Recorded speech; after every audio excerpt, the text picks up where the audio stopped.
다이오드와 트랜지스터. 우선 반도체에 대해서 알아보겠습니다. 반도체에는 크게 N형과 P형이 있습니다. 반도체는 주로 실리콘으로 만들어지며 실리콘 원자들은 공유 결합으로 서로 단단히 연결되어 있습니다. 이로 인해 순수한 실리콘은 상온에서 전기가 거의 흐르지 않습니다. 그러나 순수한 반도체에 아주 소량의 불순물 원소를 첨가하면 전기적 성질이 변하게 되어 다이오드나 트랜지스터에 활용하게 됩니다. N형 반도체는 실리콘과 같은 순수한 반도체에 원자가 전자가 5개인 인과 같은 원소의 불순물을 소량 첨가하여 만든 반도체입니다. 인 원자가 실리콘과 공유 결합을 형성하면 전자 한 개가 남게 되어 자유전자로 존재하게 됩니다. 이 자유전자는 전기장이 가해지면 쉽게 이동할 수 있어 전류가 흐르게 됩니다. N형 반도체의 전류 흐름은 전자의 이동 방향과 같습니다. P형 반도체는 실리콘의 원자과 전자가 3개인 붕소와 같은 원소의 불순물을 소량 첨가하여 만든 반도체입니다. 붕소는 실리콘과 공유 결합을 형성할 때 전자 한 개가 부족해 전공이 생깁니다. 이 전공은 인접한 전자의 이동으로 인해 마치 전공이 이동하는 것처럼 보이며 이를 통해 전류가 흐르게 됩니다. 전류의 흐름 방향은 전자의 이동 방향의 반대입니다. 다이오드는 N형 반도체와 P형 반도체를 접합하여 만든 전자 부품으로 전류를 한 방향으로만 흐르게 합니다. 두 반도체가 맞닿는 PN 접합 부위에서는 N형의 자유전자와 P형의 전공이 서로 확산되어 재결합하게 됩니다. 이 과정에서 접합 부위 근처는 자유전자가 없어지고 대신 이온화된 원자들 때문에 전기장이 형성되어 절연 구간인 공핍 영역이 만들어집니다. 이 영역이 형성되면 외부에서 전압이 걸리지 않는 상태에서는 전류가 흐르지 않습니다. 다이오드는 정방향 바이어스와 역방향 바이어스 2가지 기본 동작 모드를 갖고 있습니다. 정방향 바이어스는 P형 반도체에 플러스 전압, N형 반도체에 마이너스 전압을 걸어줍니다. 외부 전압이 내부 전기장을 상쇄하면서 공핍 영역이 좁아지고 전자가 쉽게 이동할 수 있어 전류가 흐르게 됩니다. 반면에 역방향 바이어스는 P형에 마이너스 전압, N형에 플러스 전압을 걸어줍니다. 외부 전압이 내부 전기장을 더 강하게 만들어 공핍 영역이 넓어지며 전류의 흐름이 더욱 차단됩니다. 모스페트, 전기장을 이용해 전류의 흐름을 제어하는 트랜지스터입니다. 소스, 드레인, 게이트, 기판으로 구성되어 있습니다. 소스는 전화 캐리어를 공급하는 단자이고 드레인은 소스에서 온 전화 캐리어를 수집하는 단자입니다. 게이트는 금속 또는 폴리실리콘으로 만들어진 전극으로 매우 얇은 절연층 위에 있습니다. 게이트에 전압을 인가하면 전기장이 형성되어 전류의 흐름을 제어합니다.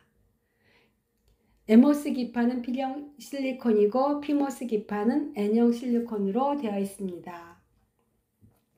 전압에 대해서 소개하겠습니다. 소스 전압은 일반적으로 0V로 설정되어 있고 드레인 전압은 일반적으로 양의 전압이 인가됩니다. 게이트 전압은 게이트에 인가하는 전압으로 전압을 높일수록 채널이 더 강하게 형성되어 전류가 더 잘 흐르게 됩니다.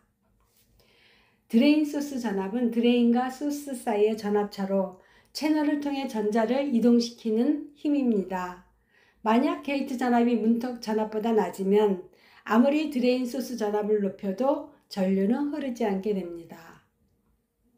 게이트 소스 전압은 채널을 만드는 역할을 합니다. 소스 전압이 일반적으로 0V로 설정되므로 보통 게이트 소스 전압을 게이트 전압이라고 부릅니다. 문턱 전압은 채널이 처음 형성되기 위한 최소한의 게이트 전압이므로 채널이 형성되려면 게이트 소스 전압이 문턱 전압보다 커야 합니다. 엠모스 작동. 엠모스 트랜지스터 동작은 게이트 소스 전압과 드레인 소스 전압에 의해 차단 영역, 선형 영역, 포화 영역으로 구분됩니다. 게이트에 충분한 전압을 인가하면 게이트 아래의 P형 기판에 있던 전공이 밀려나고 전자가 모여 N형 반전층을 형성하게 되어 소스와 드레인 사이에 채널이 생성되고 전류의 흐름을 제어할 수 있습니다. 하지만 차단 영역에서는 게이트 전압이 문턱 전압보다 낮아 채널이 형성되지 않으며 소스와 드레인 사이에 전류가 흐르지 않습니다.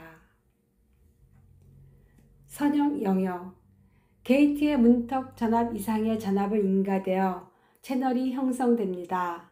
이때 드레인의 전압을 인가하면 전자들이 소스, 채널, 드레인 방향으로 이동하며 전류가 흐르게 됩니다. 이 영역에서는 드레인 전압이 게이트 전압과 문턱 전압의 차이보다 작아 채널 전반에 걸쳐 전이차가 비교적 균일하게 분포하고 있습니다. 따라서 채널의 저항이 일정하게 유지되며 드레인 전류가 드레인 전압에 거의 비례하여 증가합니다. 이 때문에 선형 영역을 저항 영역 또는 영역이라고 부릅니다. 포화 영역, 게이트 전압이 문턱 전압 이상이고 드레인 전압이 게이트 전압과 문턱 전압의 차가 클 때 발생합니다. 드레인 전압이 증가하면 드레인 기판, PM 접합의 역방향 바이어스가 더 커지면서 드레인 쪽의 공핍 영역이 넓어집니다. 또한 채널 내에서도 소스에서 드레인으로 갈수록 전압이 점점 높아져 게이트 전압과의 전이차가 감소하게 됩니다. 드레인 전압이 게이트 전압과 문턱 전압의 차가 같아지면 더 이상 충분한 전자를 끌어당겨 채널을 형성하지 못하게 되므로 이로 인해 드레인 근처 채널이 점점 좁아지다가 결국 끊어지는 것처럼 보입니다. 이 현상이 핀치오프입니다. 핀치오프는 포화 영역의 시작점에서 나타내는 특징적인 현상입니다. 하지만 핀치오프가 발생했다고 해서 전류가 멈추는 것은 아니며 그 이후에는 드레인 소스 사이의 전기장에 의해 전자들은 계속 가속되어 드레인 방향으로 이동합니다. 이로 인해 드레인 전류는 더 이상 드레인 전압의 증가에 크게 영향받지 않고 일정하게 유지됩니다. 채널 종류는 N채널과 P채널이 있고 채널 방식에는 증거형과 공핍형이 있습니다. 엠모스는 전자가 전하를 운반하고 게이트 전압이 높을 때 전류가 흐릅니다. 피모스는 양공이 전하를 운반하고 게이트 전압이 낮을 때 전류가 흐릅니다.